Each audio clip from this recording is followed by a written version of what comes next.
Welcome, my friends, to the Khaos Kreed Podcast, where we discuss masculinity, emotional intelligence, and what it takes to be the greatest version of ourselves, then clash that with thought-provoking experience and perspective to unleash the greatest answers to the question, what does it mean to be rebel-minded? The space is here, the battleground set, and our creed committed to. I'll see all of you soldiers on the other side. What is up, Khaos Kreed listeners? If any of you don't know me personally, or even if you do, because I don't think a lot of people knew, I recently had an injury in the gym, and I wasn't sure if this is actually what it was or not. I thought I had pulled my chest, like, not ripped a muscle, but pulled something. I've never pulled anything in my chest before, and it was the weirdest feeling. And then the idea was that I possibly could have dislocated a rib, which seemed funny to me. I didn't know you could dislocate a rib up near the sternum area, but I saw a chiropractor today, and lo and behold, I guess it's possible. It's maybe not like dislocated, like more possibly like dislodging, I suppose. But I went to this guy today, and I do feel better now in the moment. It's been a few hours. It feels, I can breathe deep with barely even feeling it, and I think it's going to get better throughout the days and throughout the week. I think I will be on the mend. But it was like this guy punched me in the chest, and it was a very beneficial punch in the chest. But if I were to relate it to ever getting punched in the chest, I'm assuming that it would feel just like that. I'm also starting a new program, so it's good that I'm getting some health things taken care of. I'm starting to try to eat more again because I know that's exactly what Eric is going to want me to do. He's just going to make me stuff my face. So I might as well try to start taking in as much food, as much good, wholesome food as well, to get me going on this track. But there's going to be some before and after pictures. I'm scared to actually take a before picture because I know what I looked like a couple years ago, and now, it's gonna be rough. I mean, I claim to be a hobbit, but I am a skinny hobbit right now. I want to be back to being the muscle hamster, and it's gonna take some work. I know that doesn't make sense to a lot of you guys, but if you know who I am, you'll get it. So, on to the discussion. But before I get started, I want to mention something. I've recently put up a post about how important good friends are. Not just the ones that you have all the fun with, but the ones that cause and help endure all of our emotions and experiences. I don't think that any relationship, platonic, romantic, intimate, distant, I don't think any of them should not engulf the complete realm of emotions and experiences that we all go through. We should all discuss and play and fight.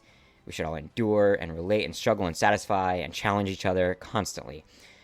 No type of relationship should go without feeling, like not feeling all the emotions. The reason I say this is because of what I'm doing with this podcast. I just want to discuss and relate with all of you. I want to be able to touch souls with you guys. It's not just about me teaching. It's about me challenging all of you as much as I challenge myself. I want to tell you about my struggles, not to vent, but to relate. I don't want to challenge you not to see you fail, but to succeed. I've changed more than I knew that I could in the last couple of years, in a lot of amazing ways, actually, and a lot of ways that I'm still working on too. The point is, though, is I'm not giving up, not even in the darkest of times. And if this is something that I can do, this overanalyzing, self-deprecating, stubborn, self-sabotaging asshole that I am, then I know that you guys can too. Just because we're growing doesn't mean it's easy to change the most limiting parts of ourselves. This is always going to be a struggle. Sometimes we can, but a lot of times it's a constant battle against the lesser version of ourselves. The lazy version, the past version. And that's completely the point here. To leave the old us where it belongs, in the fucking past. So as we proceed in life, I want you all to know that I'm moving forward with you. And if I'm ever blessed enough to connect with any of you on the other side of this mic, then I know I am doing something of value. And I hope one day that I get to meet some of you. Now, last week I went over my experiences with the 3 C's. Those 3 C's were control, courage, and confidence. And I gave all you guys my experiences. And now I want to move on my way of pursuing these in life and making them work to your benefit. I promised that we would discuss how to best pursue these, and that's just what we're going to do, gentlemen. I want to touch what I think is first priority for each one of these C's. That will give you guys a good perspective of who I am, and hopefully it helps you strengthen your own versions. P.S. If there are any women listening today, I almost always speak to a man's perspective, but I hope that you can take away from this too. And if there's anything else that you would love to hear about or question, please get in touch with me. I would love to always hear a woman's perspective. I would always love to try and relate to women as much as I can and give them just as much of information as I can all of the men. And so, here we go. On to the 3 C's. Let's do it, guys. Rebel-minded. So, the first of the C's, and to me, the greatest foundation of becoming our best, is our control. Control of who we are, how we pursue, and how we present ourselves to others. This one is difficult in so many ways, too. The best way that I can really give advice on control is through my own idea of what it means to be in control. To me, how I control myself with others is amazingly important. Connections are what we thrive off of. We bounce ourselves off of the world around us. It tells us how we're doing, who we are, and where we're really fucking up. It's like looking at the world as if it's a mirror, seeing yourself. If we can look into our own eyes and see sadness and suffering, then that's what we're venting and also looking for out in the external world. If we see anger and resentment, then most likely that's what we portray to the world and what we're looking to connect with. What we have to understand is that no matter how much we try to hide who we are from the world and what we're feeling, your energy has to go somewhere. So if we think that we're limited and incapable, the only thing we're going to find are limited options and incapability. This is what I mean by control. We have to learn to control our mind. You control your mind, you change how you feel, how you act on things for yourself, and how you act on the external, aka your relationships, your opportunities, and all the things you want back from the world around you. The first thing I've ever really learned to help with control is patience, and lots of it, because I do not come from an adolescent stage of patience. I don't just mean patience of waiting. I mean patience that tells you to think. It means to think about everything that you say and everything you act on. You have to be patient enough to slow down and ponder. You start asking yourself why you say and do things, and there is no skill in this. All it does is cause repetition. Repetition of all of these questions makes you find the answers. It makes you dig deep to truly understand why you do what you do. Once you're aware of these answers, then you'll pick up on them every time. From there, you start to change what you do, and how you act, and what you say. For example, I used to self-deprecate when I was flirting. I did it in a joking way because in my eyes, if I could make a girl laugh, then she would like me.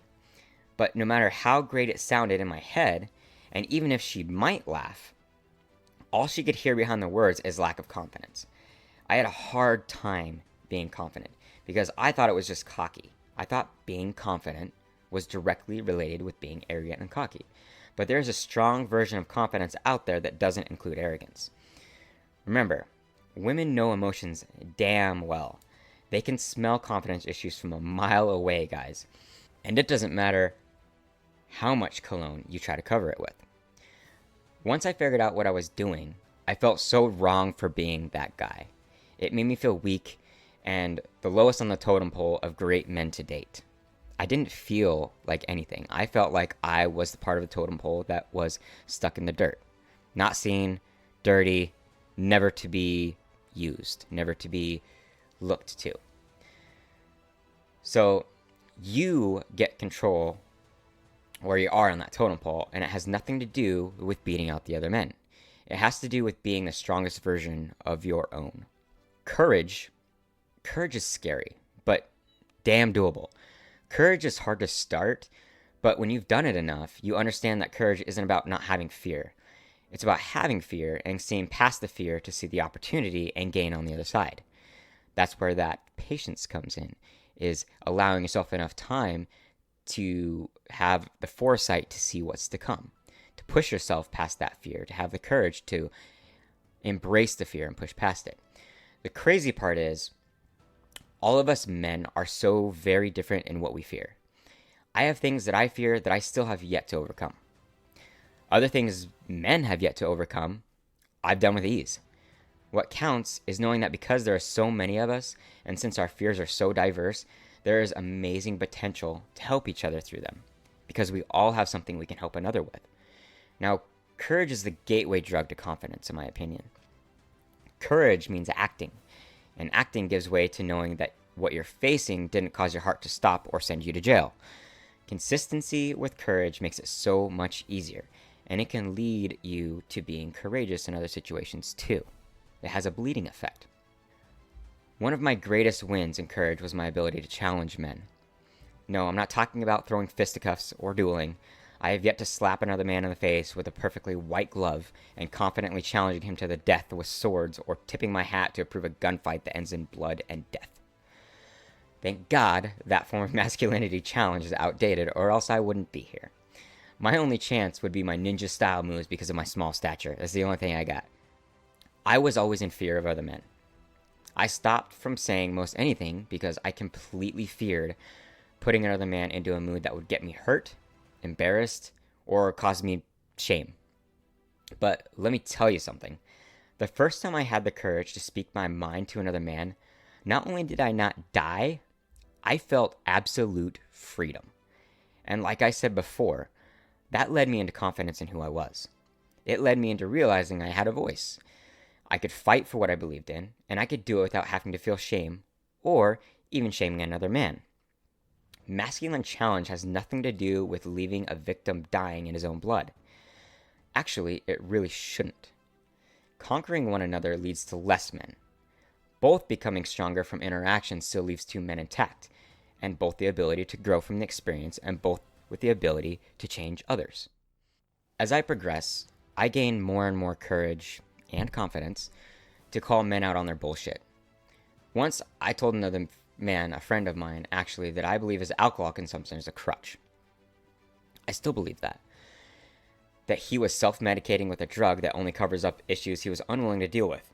Another day, after being given all the quote-unquote man-up signals on how to lift, how I should shut the fuck up and lift, I, very angrily mind you, blew up on these two and yelled at them for pushing my buttons, and if they wanted to help, to actually discuss and help with the issue and not just bust my balls about it. Another day still, walking through a parking lot, I had a man honk at me to move as he was driving through, and then continue to park, walk at me as I was walking away from where he was. He was spitting an intimidating, booming voice and telling me and my friend how I should get the fuck out of the way. Just by pure instinct, and this is the first and probably the last time this has actually happened, but just by pure instinct and defense, I turned, flared my chest, walked quickly and strongly back in his direction, screaming about pedestrian right-of-way. By the way, this guy was much larger than I was, tatted, looked pretty intimidating himself actually, and I completely saw past all of that. I didn't even recognize it. It only took me about 10 steps and my consistent barking for him to turn and walk away defeated, tail between his legs. Now, is that what I intended? No. I did have an instinct to stand up for myself, and it did turn out that I could stand up to another man.